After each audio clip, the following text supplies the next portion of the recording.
Assalamualaikum warahmatullahi wabarakatuh. Terima kasih kehadiran dari kawan-kawan untuk menyaksikan karya yang spesial dari Mbak Ayu Puspitosari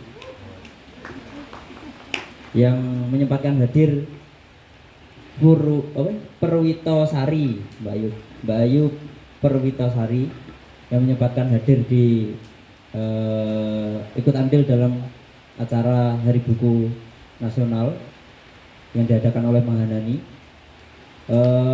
Untuk lanjutannya mungkin dari pembincang bisa di depan bersama saya di sini, monggo dipersilahkan. Beri tepuk tangan untuk pembincang kita kali ini.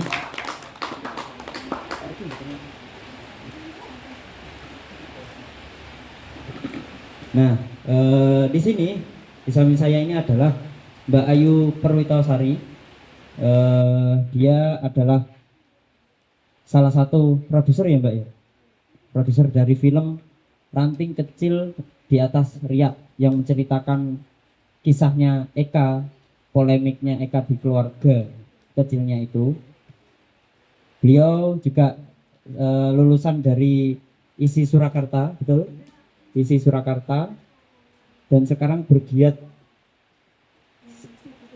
di sekarang Mbak Ayu ini juga bergiat di kerja-kerja kebudayaan katanya gitu.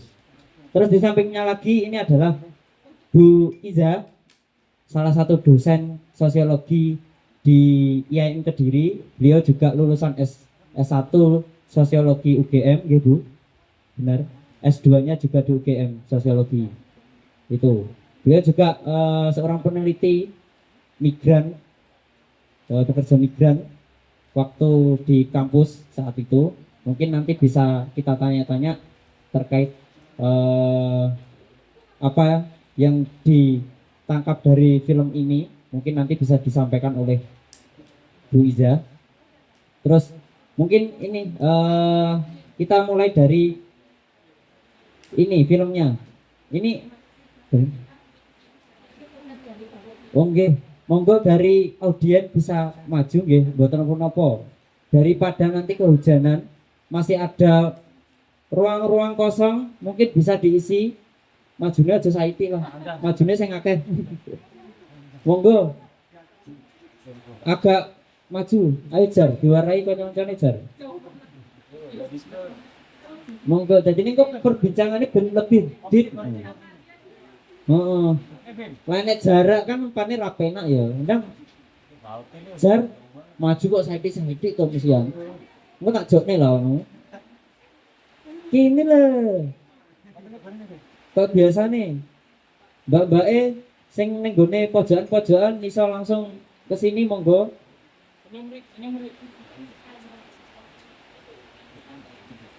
Monggo agak maju Jar kini lho. Kosong kan. Malah wis gak usah isin-isin. Kowe karo sapa ya? Langsung ya Bu ya.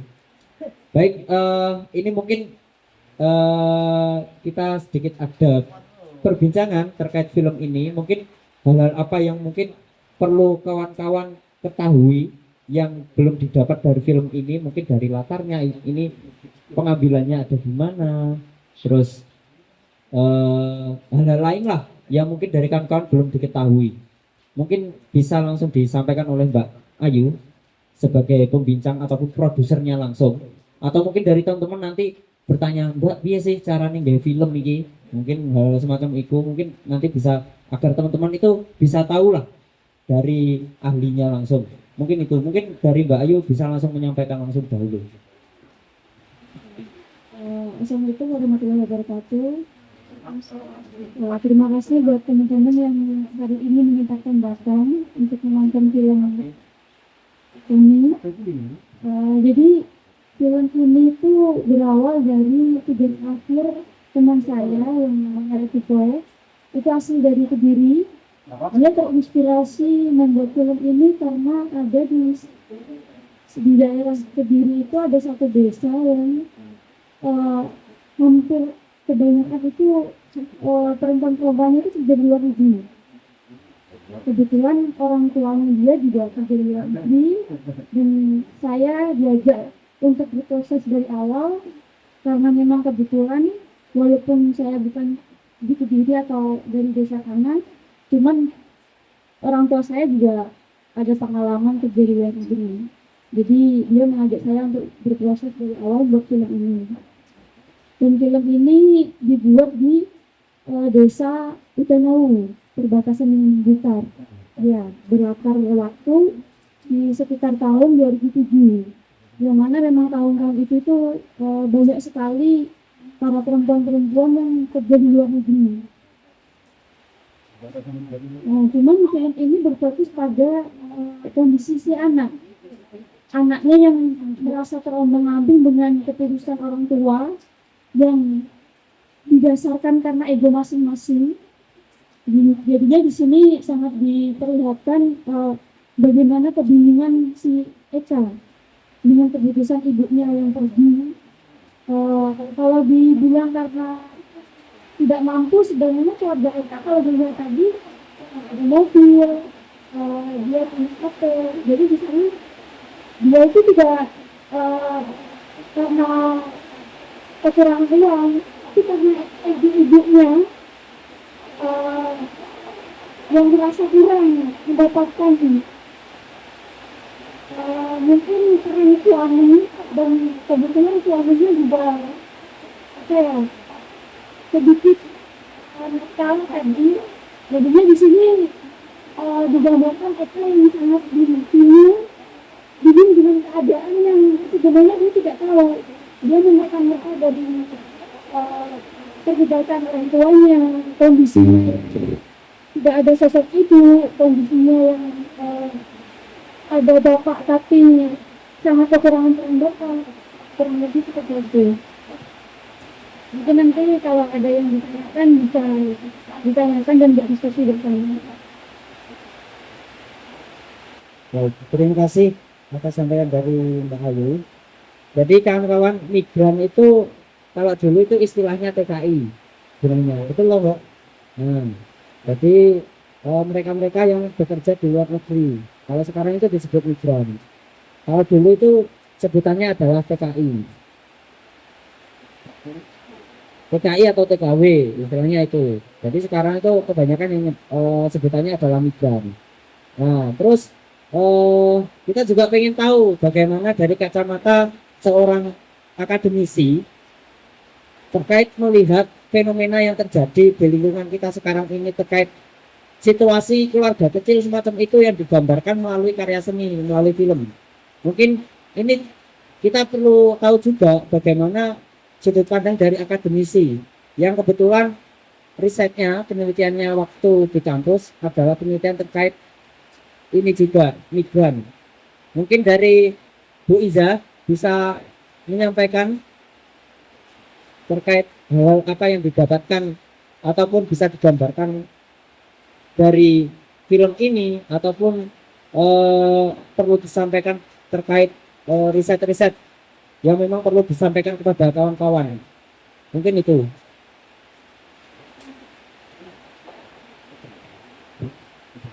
Halo? Halo? Dengar? Tapi dengar? Oke. Bismillahirrahmanirrahim. Assalamualaikum warahmatullahi wabarakatuh. Semoga dengar ya suara saya gitu. Sebenarnya ketika saya dimintain untuk ngisi di ini, saya belum melihat filmnya ya, bukan saya melihat film. Ternyata narasi dari film itu kan sangat jujur dan tapi sudut pandang dari filmnya itu lebih ke samping dan kritik sosial, gitu ya. Dulu, makanya juga ya dulu.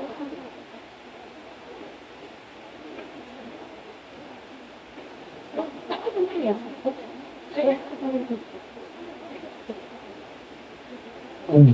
Untuk teman-teman silakan maju ke depan, nggak apa-apa.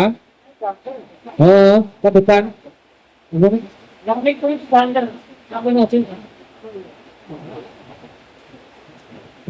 Jujur. Sama aja.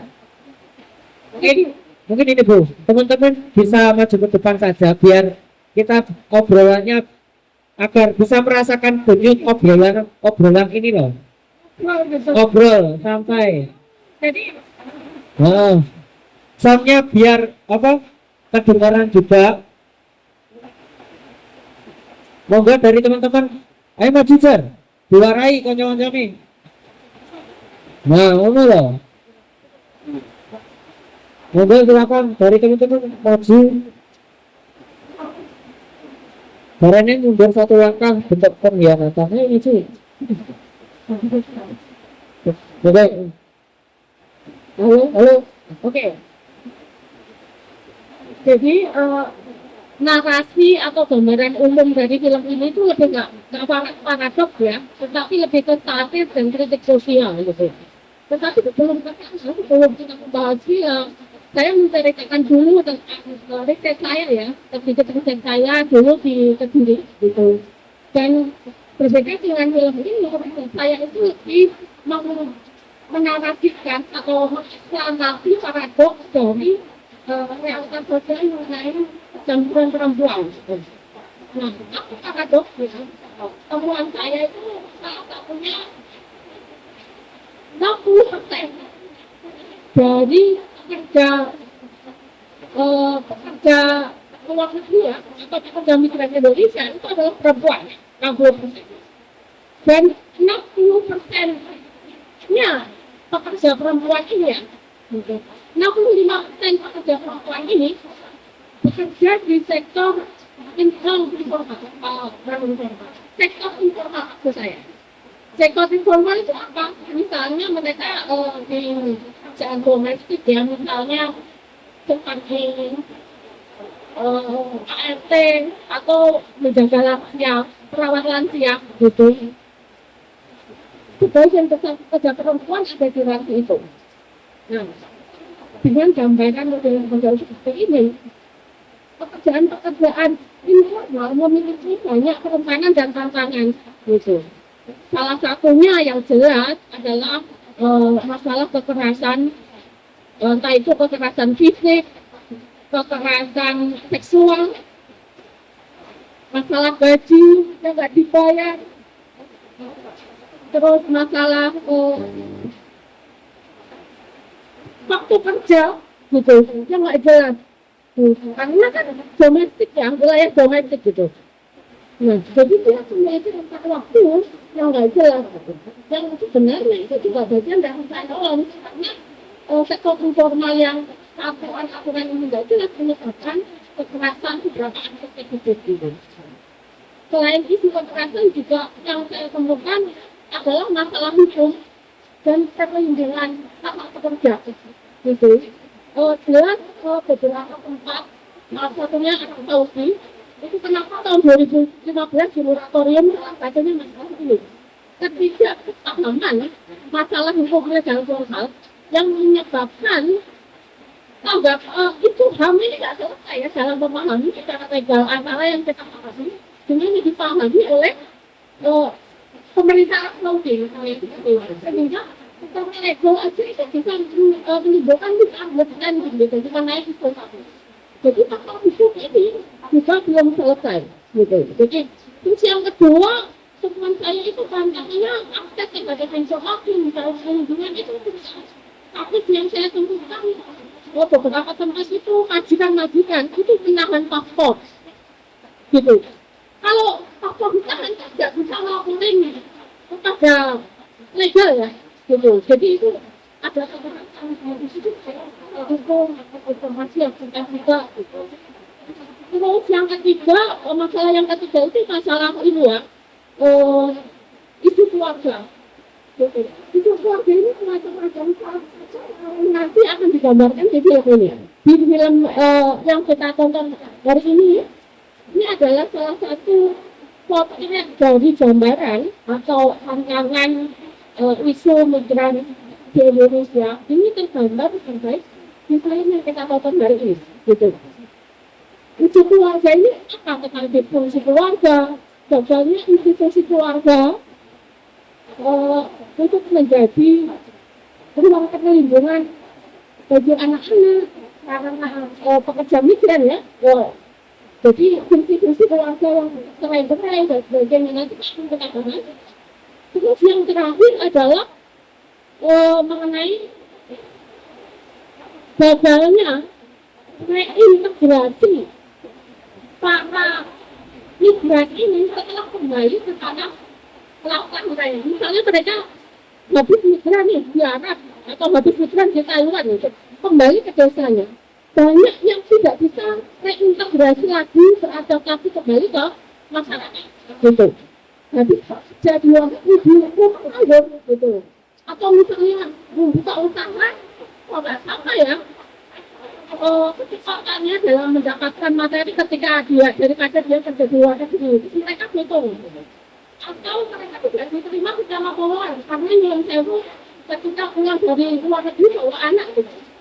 Jadi dia punya jas tertentu dan bahkan salah satu informasi saya itu setelah kembali dari luar negeri atau mungkin sekolah keuangannya kurang bagus atau mungkin masalah keuangannya dengan keluarga nggak terlalu dikelola dengan baik menyebabkan mereka ketika pulang udah nggak ada tabungan akhirnya bekerja jadi LG. Ini salah satu informasi saya. Ini maksud saya adalah salah satu isu bahwa banyak juga beberapa migran terutama migran perempuan yang tidak bisa reintegrasi di kehidupan masyarakat gitu. Beradaptasi itu juga punya PR banyak gitu dan intinya macam-macam kasusnya juga banyak gitu. Nah itu riset-riset yang saya temukan ya gitu. Oke. Gambaran tentang riset berhenti di sini. Tetapi saya itu sebenarnya ketika diminta untuk melihat film ini, apa yang paling saya ingat? Yang saya ingat adalah esainya Ignaz Clayton yang berjudul perkembangan moral sosial dan seni serta perubahan sosial. Itu esainya saya bawakan lama banget, bahkan mungkin saya masih S1 karena yang nulis ini esai favorit saya ya. By the way, kalian bisa baca tulisannya Clayton dan apa yang suka Clayton, pernah baca Clayton? Itu bisa diakses di mana, Bu? Di mana-mana banyak, tetapi tulisan pertama itu terbit tahun 96 melalui majalah Kalam. Kemudian tulisan Pak Clayton ini dimuat di salah satu kumpulan esai beliau yang berjudul Sastra dan 6 Pertanyaan. Judul bukunya silakan dicari. Kalian bisa setuju dengan saya atau tidak, tapi beliau ini salah satu esais terbaik di Indonesia menurut saya.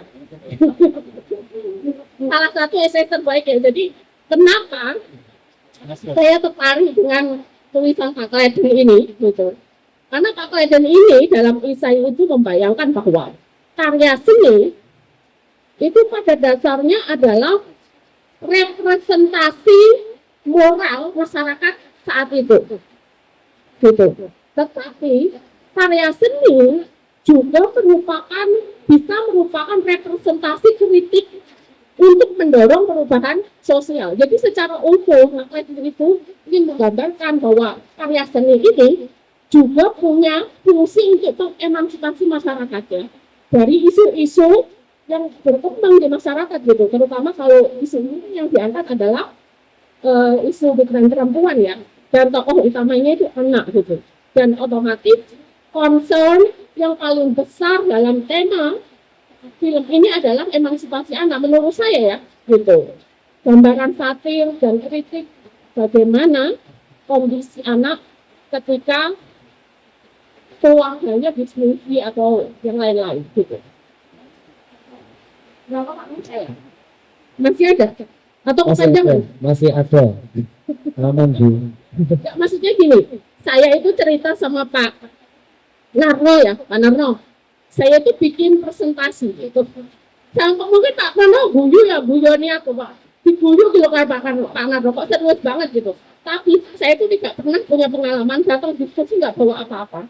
Nanti kalau Anda tertarik bisa saya share teman-teman gitu. Bisa. Bagaimana saya menafsirkan film ini gitu. Dan apa yang referensi saya supaya kalian bisa mungkin tertarik membaca gitu yang saya baca gitu. Nah kebetulan saat saya diminta sama Pak Nandro ini untuk isi pendekat film ini, saya itu habis ngisi diskusi anak-anak PMII, topiknya itu teori kritis. Jadi otak saya ini masih berisi sisa-sisa Magda Frankfurt gitu loh, sehingga perspektif ini akan mewarnai banyak ya dalam saya membaca film ini. Salah satunya misalnya film ini ada satu ya, membaca saya ada 4 catatannya. Satu, isu pertama adalah kritik terhadap kekerasan rumah tangga dan dampaknya pada anak gitu. Makanya saya tadi tanya sama Mbak Ayu, karakter aktor Cili ini aslinya memang kayak gitu, katanya enggak gitu, karena menurut saya bagus ya. Maksudnya dia ini kan kayak nggak ada ekspresinya gitu, terus canggung, kayak kosong gitu, kesulitan berkomunikasi sama orang tua. Sebenarnya mungkin ilmu ini akan banyak dijelaskan Pak Narno ya, tetapi sedikit saya membaca psikoanalis karena psikoanalis itu juga menginspirasi teori kritik. Kalau Anda belajar teori kritik klasik ya, gitu. Jadi gambaran tokoh si Eka ini pada dasarnya gambaran anak-anak yang mengalami trauma psikologis ya, gitu. Yang aibnya itu terrepresi karena hasrat untuk disayangi, kebutuhan untuk dilindungi itu tidak cukup dipenuhi sebagai anak-anak. Tapi kan dia ini masih anak-anak ya, jadi dia tidak mampu menangkap, tidak bisa merasionalisasi dia itu sedang menghadapi apa. Sehingga kan keluarannya sebagai ego, dia itu keluarannya adalah kayak orang tatapannya kosong, kesulitan berkomunikasi gitu. Sama bapaknya juga gak tapi dia menyimpan ingatan trauma, karena di situ kelihatan ya si Eka ini ngelampon gitu, yang diingat adalah ketika orang tuanya bertengkar. Jadi sebenarnya itu violent dia bagi anak-anak gitu, yang menyebabkan trauma psikis gitu. Artinya apa? Sebenarnya film ini menjadi gambaran kritik ya, dampak kekerasan rumah tangga bagi psikologi anak. Terus yang kedua catatan saya, by the way sebelum saya teruskan lagi, ini catatan saya eklektik ya, dari banyak pendekatan gitu, nggak sosiologi aja. Tetapi maksud saya adalah eklektik itu campur aduk atau gabung-gabung ya. Gitu. Yang kedua itu adalah isu disfungsi keluarga. Gitu. Kalau Anda belajar sosiologi keluarga, sosiologi klasik ya, keluarga itu kan terdiri dari sebuah struktur sosial yang masing-masingnya itu punya peran dan fungsi ya. Gitu. Peran dan fungsi ini memastikan integrasi karena berperan dengan baik, saling bekerja sama dengan baik gitu. Nah, dalam gambaran film ini, keluarga tidak bekerja, mesinnya ini tidak bekerja sesuai dengan teori-teori normatif itu tadi ya. Gitu. Jadi, gambaran tentang disfungsi keluarga ini juga menyebabkan isu-isu yang lebih banyak gitu. Karena akhirnya keluarga gagal menjadi motor bagi perlindungan anak-anak gitu. Terus yang ketiga ini apa ya catatan saya?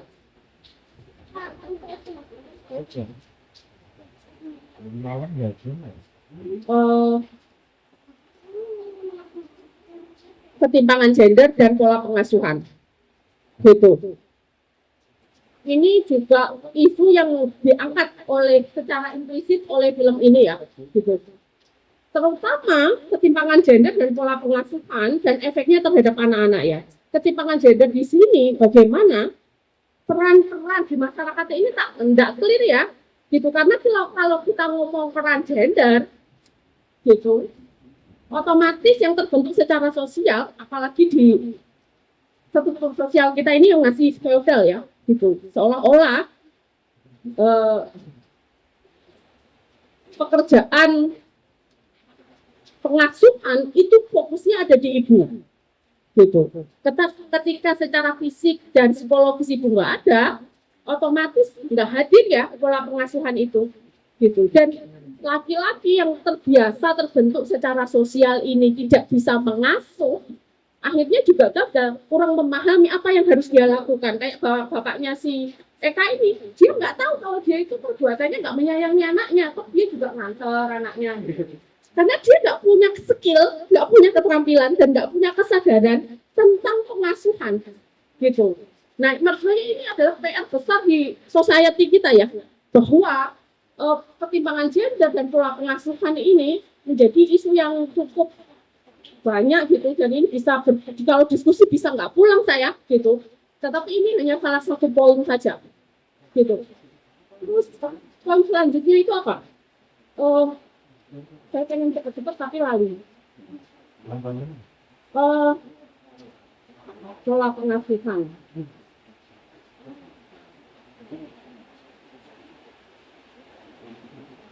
Dan kita mungkin itu dulu, gitu. Kalau ada diskusi silakan nanti di chat di sini. Kalau mau tertarik saya itu ada PPT-nya ya, gitu.